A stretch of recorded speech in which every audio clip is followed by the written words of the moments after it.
Hello bachcho, let's read the question. The question says natural selection is sometimes described as survival of the fittest. Which of the following best measures an organism's fitness? A. How many fertile offspring it produces. B. How strong it is when pitted against others of its species. C. Its ability to withstand environmental extremes. D. How much food is it able to make और obtain. Question में हमसे बोला है कि natural selection को कभी कभी हम डिस्क्राइब कर देते हैं कि वो क्या होता है, सर्वाइवल ऑफ द फिटेस्ट होता है। तो हमें क्वेश्चन में पूछा है कि जो चार ऑप्शंस हमें दिए हैं, इन चार ऑप्शंस में से कौन सा एक बेस्ट मेजर है जिससे हम ऑर्गेनिजम्स की फिटनेस को जज कर सकते हैं या उसको मेजर कर सकते हैं। तो हम सबसे पहले क्या करेंगे, इस क्वेश्चन में की कॉन्सेप्ट देख लेंगे। तो इस क्वेश्चन में हमारा की कॉन्सेप्ट होगा नेचुरल सिलेक्शन।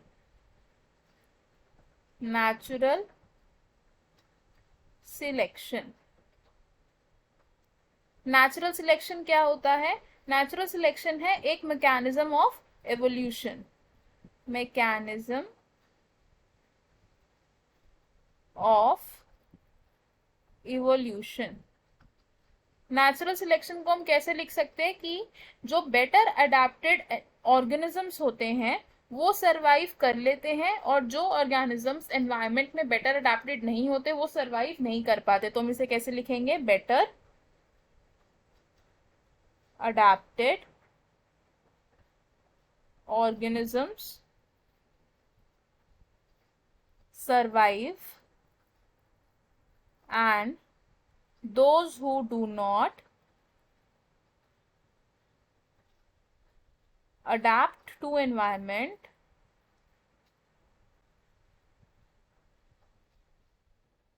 cannot survive। तो इसे हम कॉमनली क्या कह सकते हैं कि सर्वाइवल ऑफ द फिटेस्ट। जो सबसे ज्यादा फिट ऑर्गेनिज्म है एनवायरमेंट में वो सर्वाइव करेगा, और जो फिट नहीं है वो सर्वाइव नहीं करेगा। तो हम इसे लिख सकते हैं सर्वाइवल ऑफ द फिटेस्ट। अब एक ऑर्गेनिज्म कैसे फिट है एनवायरनमेंट में, ये हम कैसे जज कर सकते हैं? ये हम बता सकते हैं by number of fertile offsprings produce. Fitness of an organism is a measure of number of fertile offsprings produced। क्या मतलब हुआ इस लाइन का कि जितने फर्टाइल ऑफस्प्रिंग्स प्रोड्यूस हो रहे हैं उतना ही फिट एक ऑर्गेनिज्म है। ऐसा क्यों? क्योंकि फर्टाइल ऑफस्प्रिंग्स प्रोड्यूस होंगे तो क्या होगा कि जो हमारा जीन पूल है उसमें बेटर अडेप्टेड और अच्छे जीन्स आएंगे। तो हम इसे लिख सकते हैं more fertile the offspring, more better will be the gene pool। जितने ज्यादा फर्टाइल ऑफस्प्रिंग्स होंगे उतना ज्यादा बेटर हमारा जीन पूल होगा, क्योंकि उतने ज्यादा एफिशिएंट और उतने ज्यादा बेटर जीन्स इनकॉर्पोरेट होंगे हमारे जीन पूल में फॉर नेक्स्ट जनरेशन।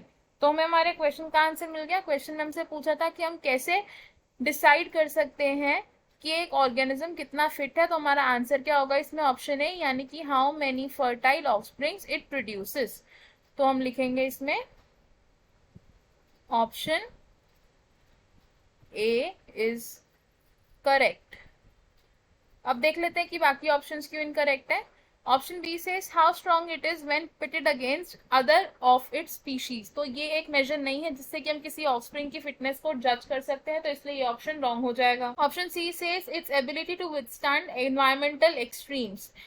तो ये भी एक बेस्ट मेजर नहीं है जिससे कि हम ऑर्गेनिज्म की फिटनेस को जज कर सकते हैं, तो ये ऑप्शन भी रॉन्ग हो जाएगा। ऑप्शन डी से how much food it is able to make और ऑब्टेन। तो फूड ऑब्टेन करना या फूड मेक करना बेस्ट मेजर नहीं है किसी ऑर्गेनिज्म की फिटनेस को जज करने का, तो ये ऑप्शन भी रॉन्ग हो जाएगा। तो हमारा फाइनल और करेक्ट आंसर क्या है? Option A. I hope you understood it well. All the best. Thank you.